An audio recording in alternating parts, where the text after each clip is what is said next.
আজকে রান্না করতে চলেছি গঙ্গার দেখো কত ছোট ছোট ট্যাংরা মাছ।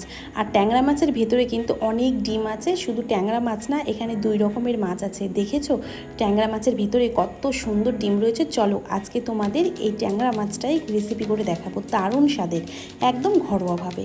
ট্যাংরা মাছটা তো একদম চকচকে করে দেখো ধুয়ে নিয়ে লবণ হলুদ এখানে মাখিয়ে নিচ্ছি।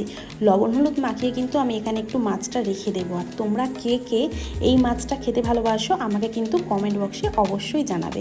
তো চলো বন্ধুরা, রেসিপিটি দেরি না করে চটপট শুরু করা যাক। প্রথমেই কড়াইটা ভালো করে গরম করে নিতে হবে। গরম করার পর তেল দিয়ে একটু খুন্তি দিয়ে তেলটা নাড়াচাড়া করে নিলাম, যাতে কড়াইয়ের চারিদিকে তেলটা ভালো মতো লেগে যায়। যদি তেলটা গরম না হয় তাহলে কিন্তু মাছগুলো লেগে যাবে, ভালো করে ভাজা হবে না। এই জন্য কিন্তু তেলটা একটু ভালো করে গরম করে নিচ্ছি। ওখানে তো মাছগুলো ভাজা বসিয়ে দিয়েছি। আর এখানে দেখো কিছুটা কিন্তু পাবদা মাছও ছিল। পাবদা মাছটাও কিন্তু বেশ ভালো করে ফ্রেশ করে ধুয়ে নিয়েছি। তবে কিন্তু আমি আজকে ট্যাংরা মাছের রেসিপিটাই তোমাদের সাথে শেয়ার করব। এই পাবদা মাছের রেসিপি তোমাদের সাথে অন্য একদিন শেয়ার করব। এখানে একটা বড় সাইজের পাবদা ছিল, যেটাকে কিন্তু আমি একদম মাঝখান থেকে দেখো কেটে নিয়েছি। তো আমি এরকম বড় পাবদা এই প্রথম দেখলাম। তো চলো তোমাদের সাথে এখানে গল্প করতে করতে ওখানে কিন্তু আমার দেখো মাছটা ভাজা হয়ে গেছে। আর এখানে কিছু মাছ তো উঠে গেছে, আর এদিকে এই সাইডের মাছটা কিছুতেই উঠছিল না, মনে হয় কড়াইটা একটু কম গরম হয়েছিল। তো ভালোভাবে লাল লাল করে মাছগুলো ভেজে নিয়েছি। আর দেখো মাছের ভেতরে কিন্তু ডিমগুলো ছিল, ডিমগুলো কিন্তু একটুও বেরিয়ে যায়নি। প্রথমে ট্যাংরা মাছগুলো ভেজে নেওয়ার পর ছোট ছোট আর এক ধরনের মাছ ছিল, যেগুলোও আমি খুব সুন্দর করে ভেজে নিয়েছি।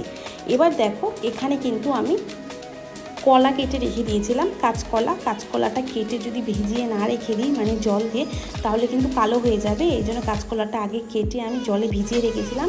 আর এখানে কিন্তু বেগুন আছে, আলু আছে, এই সবজিটা আলাদা করে আমি একই রকমের লম্বা লম্বা করে কেটে আলাদা করে রেখে দিয়েছি। একদিকে কাঁচকলা আলাদা জলে ভেজানো ছিল, আর এই সবজিটাও আলাদা ছিল।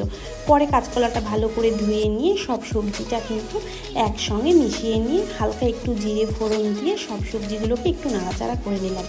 আর এখানে একটা আমি টমেটো কেটেছিলাম, একটা টমেটো, সেটাও কিন্তু দিয়ে ভালো করে একটুখানি সবজিটা হালকা কষিয়ে নিয়ে জিরের গুঁড়ো, লঙ্কা বাটা আর হলুদ, সামান্য পরিমাণে একটু লবণ দিয়ে কিন্তু ভালো করে আবারও কষিয়ে নিচ্ছি। কত সুন্দর করে কষানো হয়ে গেছে। এবার কিন্তু পরিমাণ মতো জল দিয়ে দেব।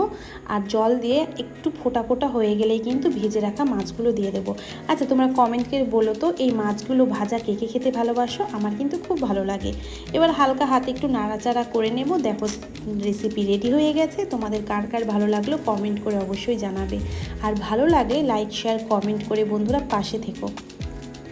গরম গরম ভাতের সাথে কিন্তু খেতে দারুণ লাগে।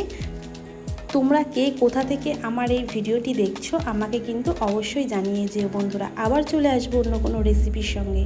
টাটা বন্ধুরা, সবাই ভালো থেকো।